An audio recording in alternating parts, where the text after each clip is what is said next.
Welcome to the Megacast, our live daily TV, radio, and streaming show talking about all things Oakland County and the state of Michigan. I'm your host, Tyler Kieft. You can always stay up to date with us and all of our partnering stations throughout Oakland County and around the Great Lakes state by visiting our website on civiccentertv.com/megacast. As I said, you'll find a link to every one of our partnering stations, including community TV and radio stations in your community right here in Oakland County, and statewide programming for free on your smartphones, on your smart TVs, and on the web from My Michigan TV, our co-flagship, can also be linked on our Megacast page on civiccentertv.com. In addition, civiccentertv.com/megacast is the place for you to go if you're not able to join us for the entirety of our Monday through Friday live shows from 10 a.m. to 11 a.m. You can always find our full episodes and each individual segment on demand. civiccentertv.com/megacast, the place to go for all things this show each and every day. A great place to go for local news updates every morning before our show and follow along during our show, and even check back afterwards if you're not able to tune in, just to get those little bites of the most important stories that we're finding each and every morning of the week here in Oakland County and statewide, is our local news page on civiccentertv.com. Just click on our local news page at the top of the page on your computer web browser, or it's in the left margin on the drop-down menu if you're viewing us on your mobile phone or on other mobile devices such as tablets. They may put you to our mobile website automatically in your browser. In that case, all of these other links that are usually at the top of the page are there on the left margin of the screen, and so you'll be able to find our local news page right there, or type in civiccentertv.com/local-news to find our top stories and public health information each and every day. Our top story this morning comes from Mike McConnell at the Oakland Press. More summer fun and fun year-round is on its way potentially to the city of Royal Oak as the Downtown Development Authority, or DDA, announced a new event series called Social District Saturdays, coming to Royal Oak this summer. The events will be held in 3 places: Centennial Commons Park, as well as other various locations on both 5th Street and Center Street. There will be plenty of fun for all different varieties and tastes, with yard games such as cornhole and others, musicians, and a variety of other performers expected at each of these events all throughout the summer and into September. The series reached unanimous approval last week by the Downtown Development Authority and is set to begin in June, with events running all the way through mid-September. Once a month is currently the plan as of this time. Part of the aim of the event series is to engage residents and visitors in the city of Royal Oak's social district, encouraging people to venture not only throughout the various events and games and musicians and so on that will be available on Social District Saturdays, but also into the restaurants and the bars nearby to buy food and drinks. Of course, now they're allowing you to take your drinks out of those bars and walk around with them and enjoy the outdoors, enjoy the city, enjoy the other different games and activities that you can engage in during these sorts of events or otherwise. Of course, responsibly is always encouraged. And then draw more people and business into the city as well. It's all about drawing more attention to the city of Royal Oak, getting those businesses more patrons from within the city and those visiting outside of the city, and really making it an engaging downtown. Said downtown manager Daniel Hill, it doesn't just create a social district, but it gives people activities to engage in while they're in that social district as well, especially on these particular days.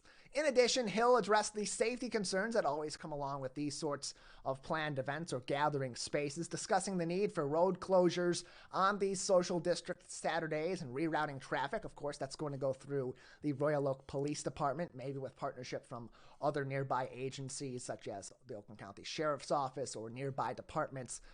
As part of local mutual aid partnerships could also play a role in that, with local as well as what performances will be permitted under current city ordinances and how certain performers that may come in as part of this series, most of which will be acoustic musicians according to this article, but maybe other musicians or other kind of performers too that may perform in the streets, what sort of permits they're going to need, what sort of processes they're going to have to go through in order to be able to perform at these different events and be permitted by the police department, by public safety, as well as the Downtown Development Authority in order to engage in these events. And the community continues to have its opportunity for feedback and their input as well, with the DDA continuing to hold public meetings and have the project be better understood by the community before it ultimately gets sent to the City Commission for its final approval.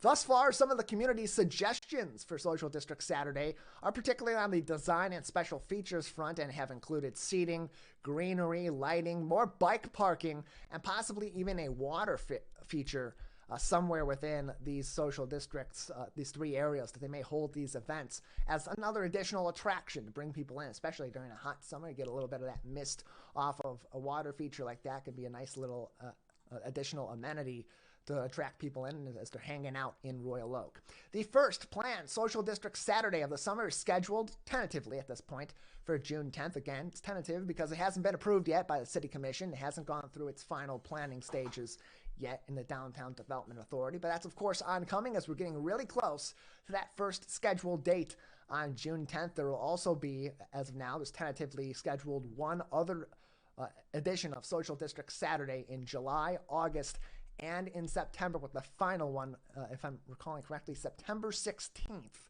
in the city of Royal Oak. More information on this series of events and how you can provide your input on if you're living in the city of Royal Oak or nearby can be found in this article from the Oakland Press, linked on our website on our local news page on civiccentertv.com.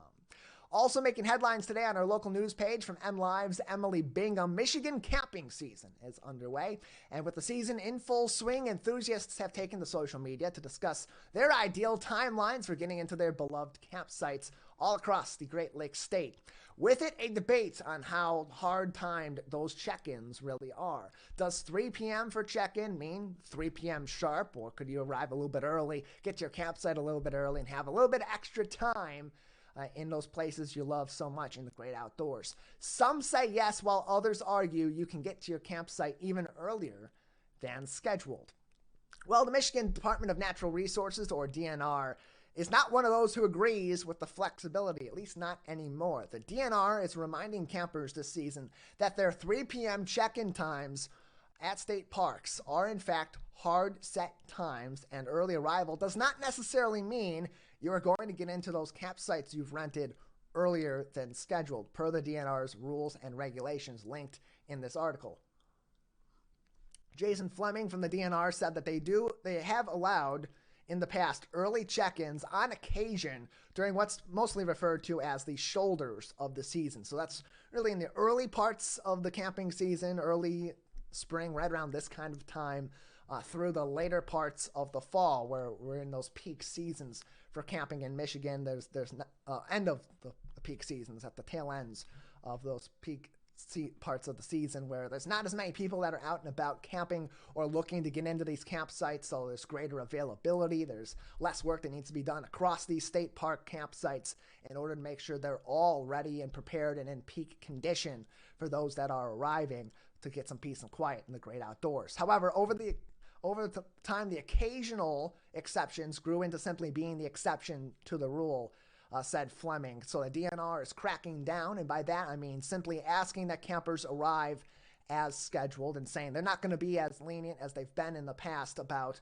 whether or not those 3 p.m. check-in times mean arrive at or after 3 p.m. to check into your campsites. According to Fleming, 3 p.m. check-in times are for a reason, allowing staff to improve the parks, ready the campsites, and, quote, it also helps us be more consistent and manage expectations throughout the entire system, end closed quote. You can find a full list of camping rules and regulations at state parks on the DNR's website. A link in this article from MLive at the bottom is provided. Click through and read the entire article and find that link at the bottom of this webpage from MLive by going to our local news page on civiccentertv.com. Again, this applies to state parks. You may be able to get earlier check-in on non-state parks, maybe a federal park in the state of Michigan, or other local county parks, or other private parks too as well. They may have different regulations. I would encourage you as you're planning your camping trips this summer, any trip, to make sure you know the rules, the regulations, what's expected of you as someone renting out these locations, living in these locations on a temporary basis, and make sure that you're following along with what is asked of you. And of course, as we used to say in the Boy Scouts, leave no trace on your way out. Leave that camping site in the same condition or better condition than you found it before without disrupting the area around you. Michigan is such a great place for camping all throughout the spring, the summer, and even into much of the fall. I actually even enjoy camping sometimes in the earlier parts of the winter. I'm not a big fan of the cold weather and snow and all that in the great outdoors, but hey, there's nothing like some good old-fashioned quiet time out in nature, sitting around a campfire and enjoying the great outdoors in Michigan, where we get all 4 seasons throughout the year, so you can experience a variety of different camping experiences all throughout the year. Again, that article on our local news page today from MLive, civiccentertv.com.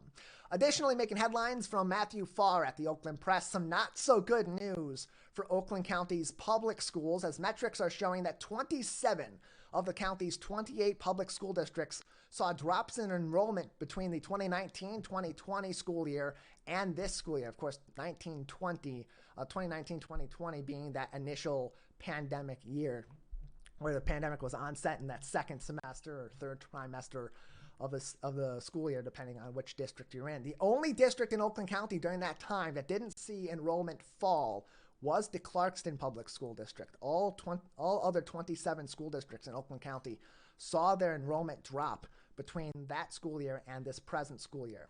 Just over the past 3 years alone, enrollment across all of Oakland County's public schools fell by over 9,600 students, a drop that can be quite costly for public school districts, with just a 25 student drop, for reference, translating to over $225,000 in lost funding through education from the state of Michigan. In our local area, the school districts most affected by enrollment drops were in Madison, which saw a near 20%, just a little bit under 20% drop in enrollment in just those 3 years. Oak Park, Pontiac, Waterford, and Southfield, in that order, were the districts most severely affected. And this is not an uncommon metric across our local area here in southeastern Michigan, with Oakland County's enrollment drop of 9,664 students, smack dab in the middle between Macomb County's 6,037 student drop and Wayne County's 11,662 student enrollment drops, respectively, from 2019-2020 to the present. In comparison, charter schools in Oakland County have seen either steadying enrollment from 2019-2020 to the present, and one school in particular, that being Lighthouse Connections, a charter school in our county, actually saw their enrollment skyrocket, actually went up nearly 5-fold during that same time period, from just over 500 students in the 2019-2020 school year to now just about 2,500 students today, just under 2,500 students enrolled in Lighthouse Connections to this day. A 2022 University of Michigan study referenced several times in this article as they were going through some of these metrics, some of the rationale behind why public school enrollment rates have fallen during this time period, included the article stating, quote, "The study found that districts providing in-person options during the pandemic saw more students leave for homeschooling than districts offering only remote or hybrid options," and closed quote. This was the opposite case for public schools that did simply remote learning or did hybrid options, says Tara McBride from Michigan State University, who also was quoted by the Oakland Press, saying that schools then went remote or hybrid saw more students leave for private schools as opposed to homeschooling as a public alternative, with many of these private schools either providing mostly in-person options or more favorable options than maybe some of these public school districts did, as they were following state and federal regulations. What's really unfortunate in these numbers, and what I'm reading into this more than anything else, is that the school districts that seem to be the most affected by these enrollment drops are school districts that are already either in lower income areas and getting less funding through local tax dollars, or have already seen enrollment issues in the near past, and that's also affected their statewide funding. I think about our local districts really close to us here in our flagship area in the greater West Bloomfield community, like Pontiac, those that are in our coverage area, in our network, like the Waterford School District and others nearby, like Southfield, that have already been affected by enrollment issues in the past, by local tax dollars being a problem as well for further school improvements and further funding of these school districts.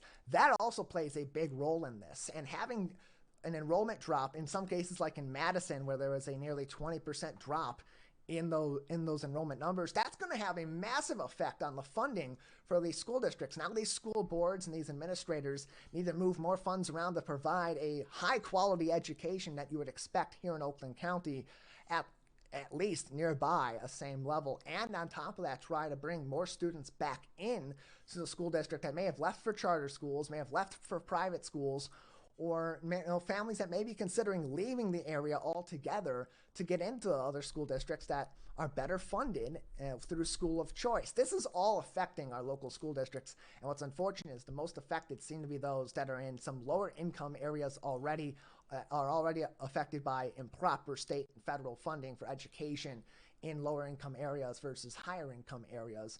And that's going to have a big impact on those kids' education on top of the impact they already have being in one area of Oakland County versus another. Population drop is also a big factor in this. We talked about this last week. The state of Michigan's population is continuing to fall. We've had more births in the last year, less births in the last year than we've had deaths in the last year. And that's been a growing trend in Michigan over the last several years. You look at some of our episodes from last week, it was later on last week that we talked about this at length of how it's affecting the state on the economic side. That also impacts us on the education front, which of course will impact our economic future as well as these kids get through, hopefully through high school and move on to either great careers right away or into higher education and then on to great careers. How could that also affect us here in the state of Michigan and right here in Oakland County? More to come on that certainly as this story develops over time and these metrics change and get updated over the next few years. Additionally, making headlines today on our local news page from the Detroit News is Alysha Johnson.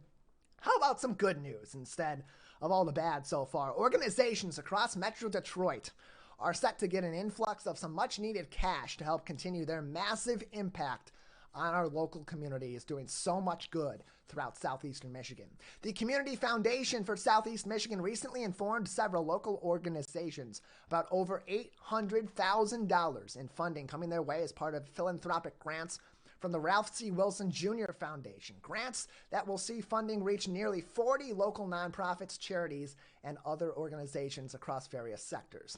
Among those receiving money here in Oakland County, the Art Foundation, who is set to receive $14,000 to go toward a pilot art therapy program for cancer caregivers, those that are taking time out of their day, that are putting forth such great effort to care for their children, for their parents, or for others that are undergoing treatments for cancer that can be so time consuming, so emotionally consuming. And this provides them an opportunity to engage in an art therapy program on their own time as they can find that time in their schedule with some flexibility. And $14,000 from the Ralph C. Wilson Jr. Foundation through the Community Foundation for Southeast Michigan, that's going to go a long way. In addition, Team Guts out of the Hunter Community Center in Clawson will receive $22,000 to go towards summer camp programs for kids with special needs, both here in Oakland County and from our neighbors in Macomb County as well. It's all part of a continued legacy of giving from the Ralph C. Wilson Jr. organization, continuing the longtime philanthropic efforts of its namesake, a native Detroiter and Lake Grosse Pointe resident, whose additional accomplishments throughout his life and career included owning and operating the NFL's Buffalo Bills for a number of years before he passed away just a few years ago. In a statement, Richard DeVore of the Community Foundation for Southeastern Michigan said, quote, "This year's grant making reaches into the heart of the rural, suburban, and urban communities, investing in our organizations that are committed to making Southeast Michigan a desirable place to live, work, and play," and closed quote. A great story from Alysha Johnson. Highly encourage you to click through and read that in its entirety and see all the other organizations that are going to be affected by this influx of grant funding and helped in so many ways, helping people here in Oakland County and in other areas of Metro Detroit as well. That article linked on our website, civiccentertv.com, on our local news page. Finally, making headlines today on our local news page from Mark Torregrossa at MLive. Depending on how you like your summer heat, this could either be bad news or it could be a welcome relief based on previous forecasts. The National Oceanic and Atmospheric Administration, or NOAA, has made its monthly updates to its seasonal forecast and is showing Michigan's summer as being a bit cooler than previously expected. Now, that does not mean a cold summer is ahead for us in the state of Michigan as opposed to a hot summer, just a little bit more temperate when it's at its peak. Previous NOAA forecasts predicted summer temperatures to be 40% higher than its average for the summer here in Michigan. This month, that metric went down slightly, with NOAA now forecasting temperatures to be about 33%, or a third roughly, higher, warmer than in normal temperature conditions for the summer here in Michigan coming up this season. Torregrossa said the main culprit for the change is rapidly developing El Nino patterns out west, which tends to lead to cooler summers here in the Great Lakes region, including Michigan and nearby Midwestern states like Minnesota and Ohio and Wisconsin and so on. Other experts Torregrossa references in this article made a point to say that El Nino patterns tend to have the biggest impact on our warmest days in our particular climate here in the Midwest and in the Great Lakes region. So that means that that you can expect on the hotter days it may be a little bit cooler at the peak this summer than it was previously expected. They do also say, these experts that Mark Torregrossa references in this article, that this El Nino pattern, these developing El Nino patterns, especially if they develop more rapidly, while they may have a cooling effect on our hottest days, they may have a marginal effect at most on our most temperate days. So don't expect those average temperatures, the average summer day, to really have that big of a swing one way or the other in temperature this summer. But those hottest days may be a little bit cooler than previously expected. So for those that like a little bit more of a temperate summer with lower heat, especially given the humidity that we have in Michigan over the summer season, this might be good news to you. But hey, still plenty of time for things to change, again, as the National Oceanic and Atmospheric Administration, or NOAA, updates these predictions, these forecasts for the upcoming season month after month. So as we get closer into the month of June, and as we get into the month of June, we'll see probably another forecast. Perhaps they'll expect the average per day temperature to be a little less warmer than normal temperatures, based on how trends have gone from 40% just a month ago to now expected 33% warmer than average temperatures on those hottest days in particular. Could that go lower? We'll have to stay tuned to MLive's website, Mark Torregrossa, for more updates. And you can also find those through our local news page, excuse me, as well as other news and information every single day before our live shows. CivicCenterTV.com on our local news page is the place to go for all of that. In addition, public health information, including information on how to survive the heat and how to tolerate the heat better here in Michigan during the summer seasons, can be found from the Centers for Disease Control and Prevention, the Michigan Department of Health and Human Services, and the Oakland County Health Division. We have links to each and every one of their public health websites on the top of our page, on our local news page, CivicCenterTV.com. Those will take you to their COVID-19 specific web pages, but it's also a great place to go to get to their main website, know you're at a reliable source, and be able to navigate through the rest of their website to find more information on whatever public health matters you may need to know. So go ahead and click through those on our local news page, or click through to each and every one of these articles making headlines today and throughout the week on CivicCenterTV.com. Just click on our local news page. Again, for those of you on our web browser, top of the page, it'll say local news. For those on your mobile phone, on certain tablets that may take you to our mobile website, there's going to be a drop-down menu on the left side of the screen at the top that you'll need to click through, and then go to our local news page. And you'll see all the same information, all in the same place, CivicCenterTV.com on our local news page. We have a great program ahead on today's edition of the Megacast. On the other side of this break, we talk about recreation. We talk about getting out into Michigan's parks, especially as the weather gets really nice outside and warms up. So many great places to explore across the state of Michigan. Dave Lorenz from Travel Michigan through the Michigan Economic Development Corporation will join us to talk about that and more coming up next. Stay tuned. You're watching and listening to the Megacast. Watch Civic Center TV with our brand new live captions. To turn on live captions, go to CivicCenterTV.com and click Watch Live. In your web browser, click on the Options tab in the top right and find the Accessibilities tab. Then just switch on live captions to heighten your enjoyment of our local programming. Thank you so much for watching Civic Center TV. Stop by West Bloomfield Town Hall June 14th and get your health in check at the 14th Annual Greater West Bloomfield Health and Wellness Fair. Over 40 businesses, organizations, and vendors take the time to showcase healthy practices, tips, and resources for the community. Young or old, there's something for everyone and everybody. 11 a.m. to 2 p.m. Wednesday, June 14th, the 14th annual Greater West Bloomfield Health and Wellness Fair. This community update from Civic Center TV and 89.3 Lakes FM.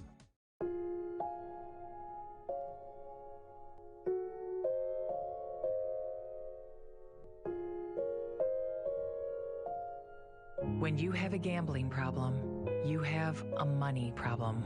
Don't let your gambling cause you financial hardship. If you or someone you love is struggling with gambling, we can help. Get free confidential counseling and win your life back. Learn more at michigan.gov/problemgambling.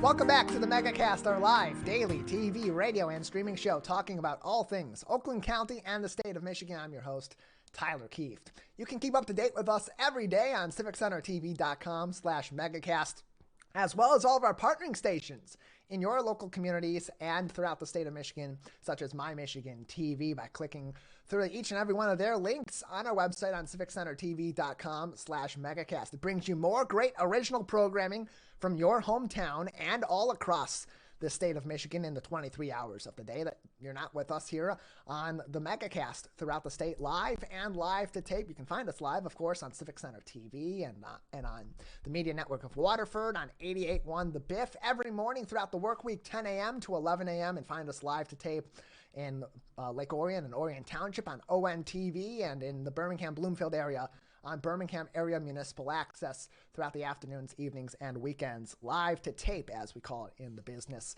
All those links on civiccentertv.com/megacast, as well as places you can find our full episodes and each individual segment. Joining us now on the program as we are into the warmer seasons of the year. The sun is shining on this Monday morning and hopefully continues to shine all summer long. And as we get into the fall season, a great time to get back out and about throughout the state of Michigan and explore both those fan favorite places like Tequamanon Falls and Pictured Rocks and Lake Michigan on the coast of Grand Haven and so on, but also some of those hidden treasures, including in our major cities. Joining us to talk about all these great destinations and how you can best explore the state of Michigan this summer is Dave Lorenz, the Vice President of Travel Michigan with the Michigan Economic Development Corporation. Those are the guys behind Pure Michigan. He's joining us now on the Megacast. Dave, thank you so much for being on the show today. Hey, good morning, Tyler. I don't know about you, but I'm dealing with allergies this week. It's been a really bad allergy season for people who deal with seasonal allergies. And these days, you never know. So I was actually checked out the other day, and they said, yeah, really bad year for people like me who have allergies, probably because of the kind of up and down temperatures. So let's just hope that those temperatures go up and stay up for the rest of the season. Yeah, hopefully when they do go back to some sort of normality here in the coming days, it does stay at that point, especially as it's very clear. People are ready to get back out and about again this spring and summer season in the state of Michigan. The excitement is already there. I'm seeing more and more people out on the roads, out at local events, and there's so much excitement behind that, Dave, especially coming into this summer where unlike last summer and the summer before that, where things were still sort of kind of warming back up after the COVID-19 pandemic, they're back in full swing at this point, or at least it seems that way. Is that the case in the travel and tourism industry? Has it made that full comeback to that full operation we saw pre-pandemic? Yeah, we're almost back. You know, you can look at the research and you can tell that almost everyone feels like the pandemic is gone, and it is. But as we all know, COVID's around like the flu and like so many other things like allergies. It'll be around with us now, just the way it is. But we've learned how to cope. We know we can travel safely. We can live a quote unquote regular life again. And that's really great to know. And it's really kind of helped to change the attitude of the traveler. Even as we deal with inflation and world turmoil issues, people are ready to get back out there in full force. We can see everybody going to Michigan.org like never before. And that is a great indicator that people are doing their research and they're getting ready to book their trips for the summer. And I do think that's a really good idea, though, that you do your research now. And then part of that is by going to Michigan.org and then make some bookings, even if you're not exactly sure about maybe the travel plans of your traveling partners out there, because I know a lot of people like me, we travel with friends in another household, so you always have to get those schedules aligned, but get them booked right now. If you have to change it later on, just follow the policies of the hotels and such. And if you're far enough out, I'm sure you'll have no problem, but get it done now. It's going to be a really busy season. Yeah, and it already has been. Just the events we've had early on in this in this spring and summer season. The later parts of the spring, things are really picking up. So as people are making those travel plans and they are preparing, you mentioned making those plans early, making those bookings as early as you can. Just what is the expectation? What are the numbers pointing to in terms of how big of a jump travel and tourism in Michigan is expected to make in the summer of 2023? Yeah, we just got the 2021 overall numbers. I know it seems a little weird that it takes that long, but it takes a long time to gather up all that research. And we could even tell in 21 that people were getting back to their travel plans, at least to head up north in the summertime. So our small communities, especially the lakefront communities and the Upper Peninsula, almost entirely, really had a lot of travel in summer of 21. We know from talking to the industry that 22, the same thing happened, but people have only started to return to those kind of like traditional waterfront type communities and smaller communities. They haven't fully returned to the big cities yet. So we're still seeing kind of an unbalanced recovery. I bet we're going to see in 22 that the numbers came in even higher than in 2019 prior to the pandemic for those up north places, waterfront communities. But I'm really hoping this is the year that we also head back to Detroit and Grand Rapids and Lansing and Kalamazoo and Battle Creek and Saginaw and Flint and you name it, kind of our bigger communities as well, because they offer so much. And a lot of the things they offer aren't just in the traditional city environment. You got to have a lot of outdoor things to do. I was in Flint just last Friday, and it's like so many other places. They just kept on going with fixing up and bettering the community, even during the pandemic. In addition to that, I think there are 200 murals that you can go around downtown to look at. Don't forget, Genesee County is the biggest county park system in the state, and they have virtually every type of park you might want to use, from ORV trails to really cool parks that have a tree house in it, to the railroad, Crossroads Village, and all that. So, there's so many cool things you can do in our cities or nearby our cities as well. And again, I really recommend you make your bookings now and then try to get out to places that are new to you. The whole Pure Michigan campaign this year is about keeping it fresh, kind of freshening up your attitudes and your perspectives and getting out there to discover new places and new people. And I think you're going to discover something about yourself too. We always do when we travel. I think we expect to see people who might look different than us or seem to be different than us in some way, live a different lifestyle than us. I think we expect them to truly be different. But what we always find is, we're all the same in the most essential and important ways. So it's just a really great idea to go to these places we haven't been to for a while, and really discover a lot about them and about yourself and about various communities. And as you do, know that you are supporting that community, you're supporting jobs, you're bringing in tax revenue so we can fix those darn roads, and it's a great way to work together. It's something that has been heavily invested in by the state of Michigan and by the Michigan Economic Development Corporation and so on, has been putting an effort into reclaiming the status of our state parks and rebuilding parts of our state parks that not necessarily have been neglected, but have been in need of some repairs in recent years and are finally getting that. We got the news this week that Pictured Rocks National Lakeshore, their 4-mile-long trail along the waterfront, that's going to reopen after a couple of years of repairs this summer in early July. And so just how much of an effort has been made by the MEDC and the state of Michigan, by the governor's office, to invest in our parks and create even more of these opportunities to explore some really cool places, really cool landscapes that maybe aren't often explored by people that are looking for different places to go in Michigan. Yeah, I'm on the executive board of the U.S. Travel Association, and I took part in the advocacy efforts at the federal level to try to get a lot more money for our national park assets around the country. Because just as we found at our state parks, we have all these beautiful places around the country and around Michigan. But if you don't fund the upgrades and the updates and the repairs to them, they just start to pile on. And before you know it, it's even more expensive.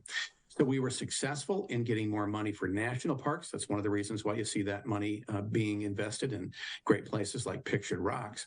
And then at the statewide level, the governor was successful in gathering up some significant dollars, part of that federal funding mixed with state funding, to help really improve our state park assets as well. We have the best state park system in the country. Bold statement, I know.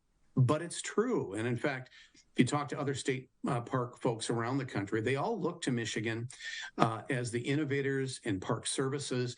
If you look at what our parks are doing in the accessibility realm, I'm so very proud of all that they're doing to make nature available to even the disabled in a variety of ways. It's very impressive.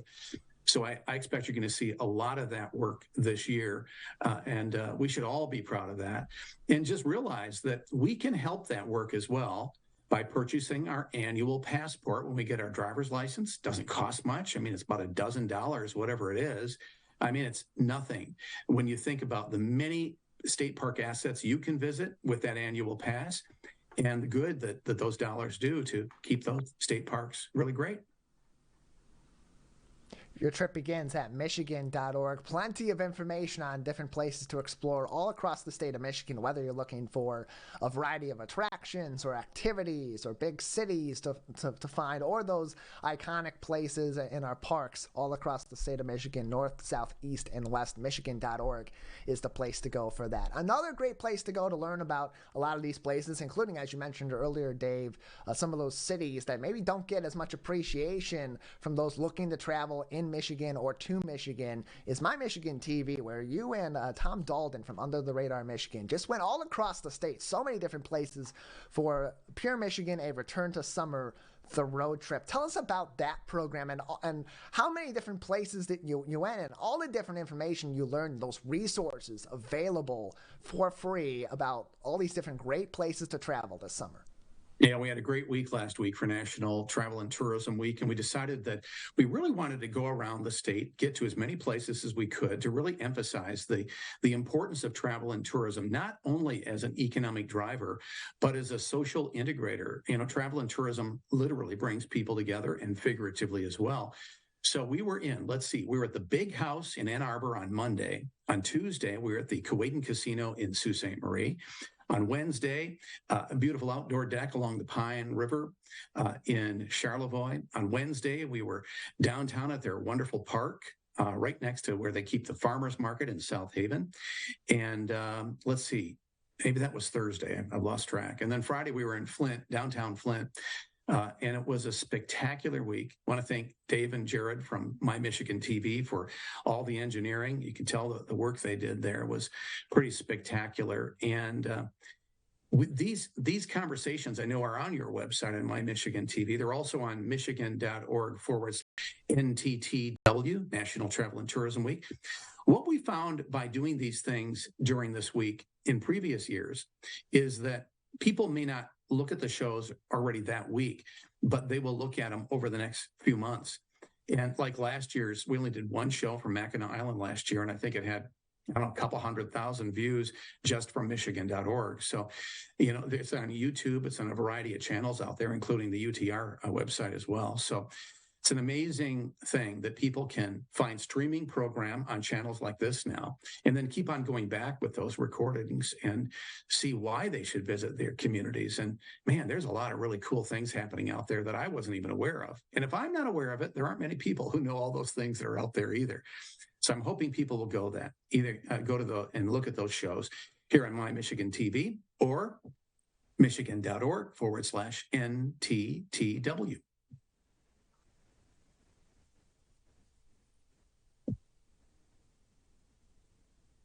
places in Michigan, whether you want to learn about Sault Ste. Marie, the city of Flint, or other places all across the state of Michigan. Dave Lorenz and Tom Dalden from Under the Radar Michigan, talking to so many different people in so many different sectors of travel and tourism in all of these places all across the state of Michigan. Dave, thank you as always for joining us and previewing an exciting summer season ahead in Michigan. Great to be with you, Tyler. As we always say, your trip begins at michigan.org. See you there. Yeah, we will. We will see you at michigan.org. And Dave was right earlier on about those allergies. And I have this fancy mute button here next to me that I can press down to clear my throat or take a sip of water without it going through the microphone, and just accidentally didn't depress that again after I was done clearing my throat and taking a quick sip of water. So apologies for that brief moment where you couldn't hear me, or congratulations, depending on who's complaining about it. But again, michigan.org, great place to go for more resources on places to visit all across the state of Michigan and to plan your trip ahead. As Dave suggested, plan ahead. It's going to be a busy summer here in the Great Lakes state. We'll take a break. On the other side of the break, more things to do right here in the state of Michigan, here in Southeast Michigan. In July, the Ann Arbor Art Fair is back, and we'll talk to one of the artists that you'll see at this year's event. Coming up next, you're watching and listening to the Megacast. Let's relish these moments, made possible by the COVID-19 vaccine.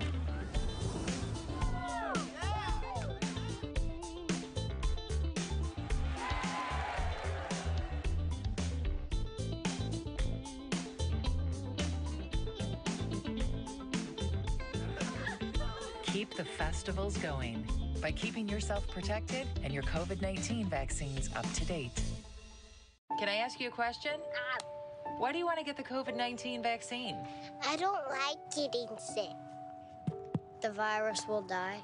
It will be easy to not catch it. Keep my family safe and keep playing soccer. Because I love being vaccinated. What's your hope for everyone? I hope everybody gets the vaccine to keep safe and strong.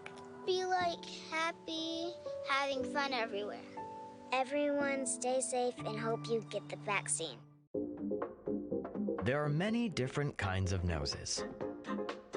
Our noses can sniff out all kinds of things. Good things and bad things. Your nose knows if those sniffles are just a cold, allergies, or COVID-19. So swab it. Test it. It's good to know.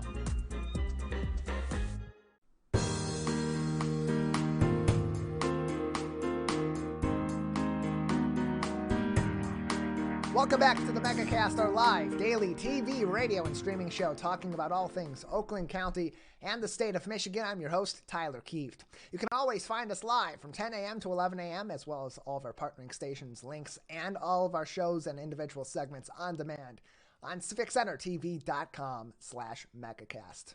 Joining us now on the program is one of the many hundreds of artists that you'll see over 30 blocks of Ann Arbor during the month of July 20th through July 22nd at the Ann Arbor Art Fair. Alysha Auerbach is a pottery artist that you'll see at this year's event and joins us now on the Megacast. Alysha Auerbach. Alysha, thank you so much for joining us. Hey, Tyler. Thanks for having me. Yeah, glad to have you on to talk about your appearance at this year's Ann Arbor Art Fair. But more importantly, talk about your art, as so many people will come out to the Ann Arbor Art Fair this year and see your work and see the work of so many other immensely talented artists from here in Michigan and around the U.S. and around the world. So tell us about your art. I understand that you and your husband both are pottery artists and that you'll be at this year's Ann Arbor Art Fair. So tell us about your pottery.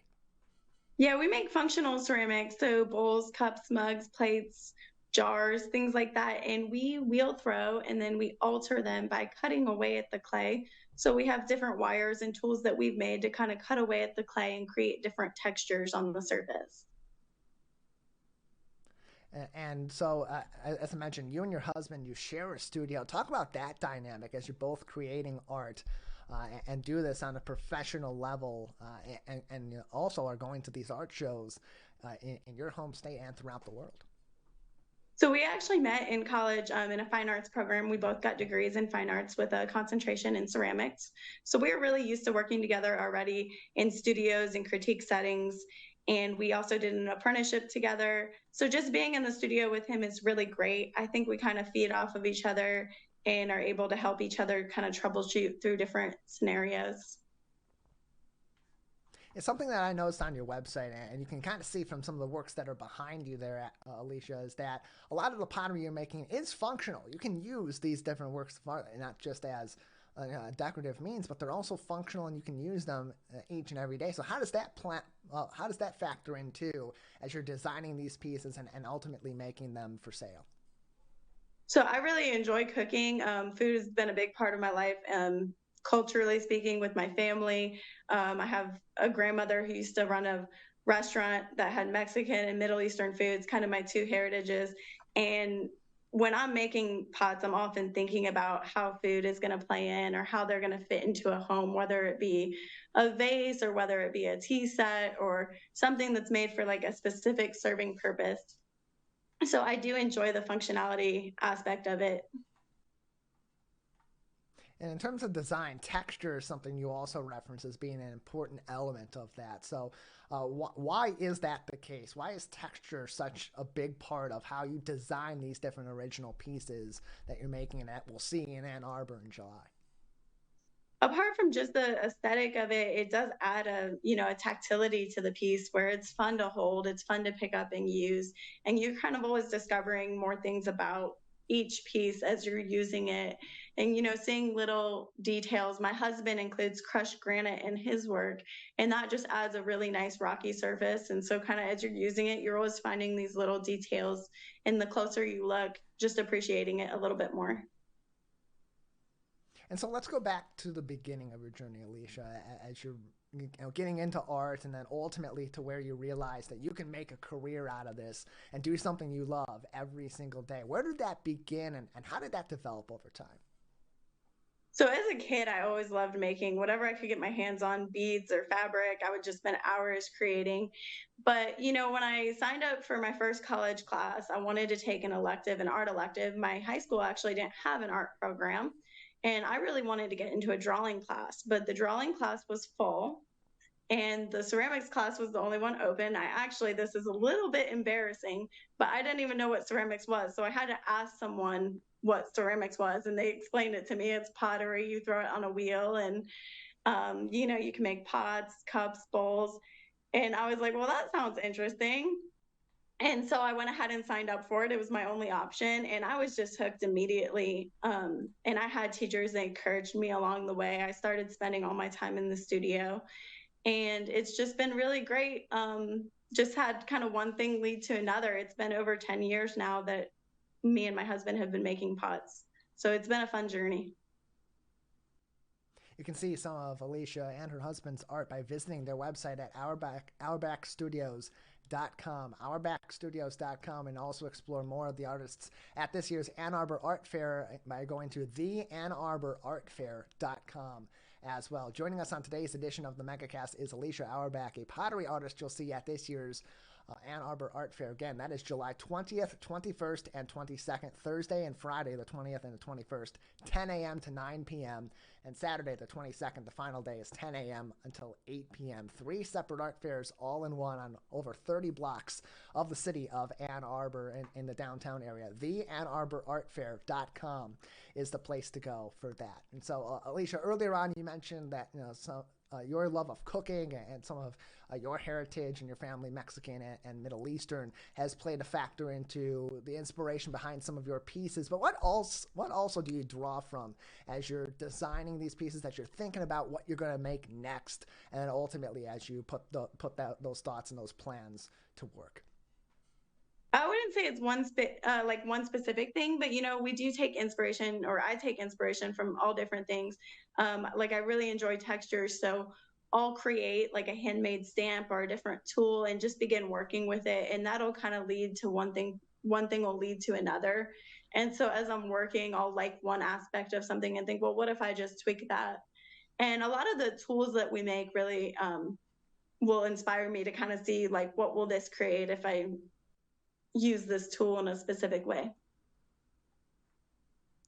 Again, more information can be found on Alysha and her husband's art by visiting their website at auerbachstudios.com. Auerbachstudios.com is the place to go. You can also explore some of Alysha's individual pieces and the pieces that she and her husband make together on that website before you even go to the Ann Arbor Art Fair and see it in person and talk more with Alysha about the art and hopefully purchase some art as well. July 20th, 21st, and 22nd at the Ann Arbor Art Fair. More information on theanarbor.artfair.com. And so for you, being a traveling artist, going to these different shows in all different places, both where you're from and even here in the state of Michigan, places like Ann Arbor, what's that experience like for you as an artist, but also just as an art lover yourself? So it's great as an art lover. You know, I love meeting new artists and seeing what everyone's making. But also, when we're making work in the studio, we're kind of hermited away. So just being around so many new people and talking with them is always a joy. Again, more information can be found on her website, auerbachstudios.com. You can see Alysha at this year's Ann Arbor Art Fair, July 20th, 21st, and 22nd in Ann Arbor. theanarborartfair.com is the place to go to find more information on all the artists and other activities at this year's Ann Arbor Art Fair. The original, the Ann Arbor Summer Art Fair, and the Ann Arbor Street Art Fair, all in one. 30 blocks of downtown Ann Arbor, July 20th through the 22nd. theanarborartfair.com. And of course, this is a great Midwestern tradition, one of the favorite art shows in all of the state of Michigan. Is this your first time in Ann Arbor, or have you been to this festival before? It is my first time. I've heard really great things about this festival, so I'm really excited just to be able to experience something with such a rich tradition and well-attended, well-respected festival. And so what drew you, you mentioned some of it just now, but what else sort of drew you to this art fair as another location for you to travel as you're selling your art all throughout the U.S.? So we're based in Ohio, so Michigan is really close. And as we do festivals, we often ask people, what are your favorite art festivals to go to? We ask other artists what their favorite art festivals are, and Ann Arbor always comes up. So we just knew we had to put it on our list this year. And so, Alysha, we see some of your art behind you there for those that are listening on the radio side, civiccentertv.com/megacast. You'll be able to see this on demand later on in the day today. But for those that may be going out to the Ann Arbor Art Fair and are watching now on their local cable TV station or on our website on civiccentertv.com, tell us about some of the different pieces that you're planning to bring along with you to Ann Arbor this year. We'll be bringing a little bit of everything, lots of functional pieces. You can use cups, mugs, bowls, tea sets, jars, pitchers, bottles, some decorative pieces as well, vases, things like that.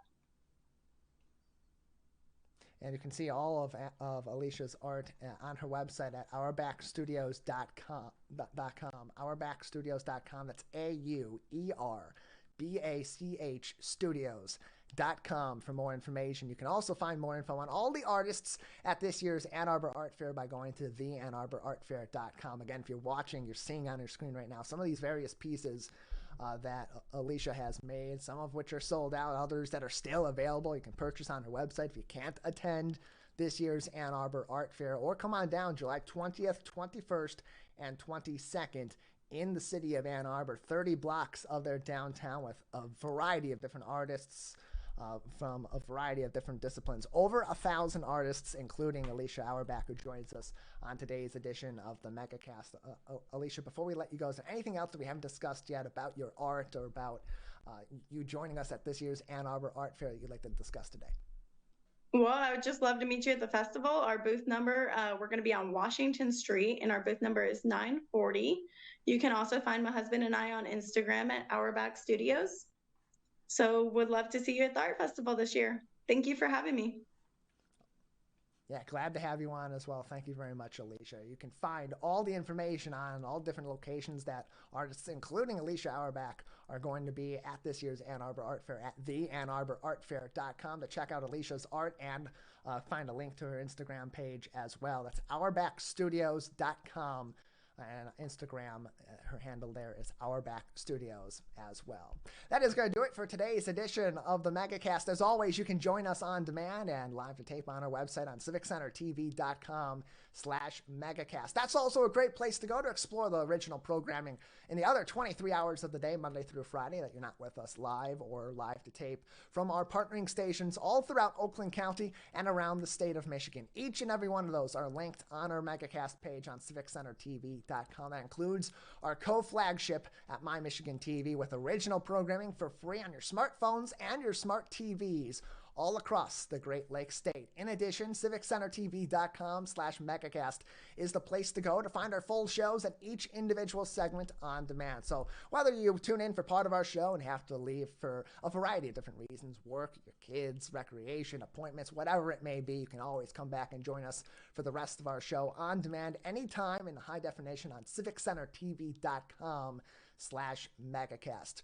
Big thank you to everyone that joined us on today's edition of the show. Of course, Dave Lorenz from Travel Michigan for giving us so much great advice on getting ready for this summer travel season. And of course, Alysha Auerbach, who you'll see on July 20th, 21st, and 22nd at this year's Ann Arbor Art Fair. You can always join us Mondays now through July for more information on the Ann Arbor Art Fair, including artists every single week as you get ready to attend one of Michigan's premier art festivals this summer. Huge thank you as well to our crew, Jared Clark at the studio of My Michigan TV in Troy, Michigan, and our director as always today, Calvin Brown, operating out of Green Media Center in West Bloomfield Township.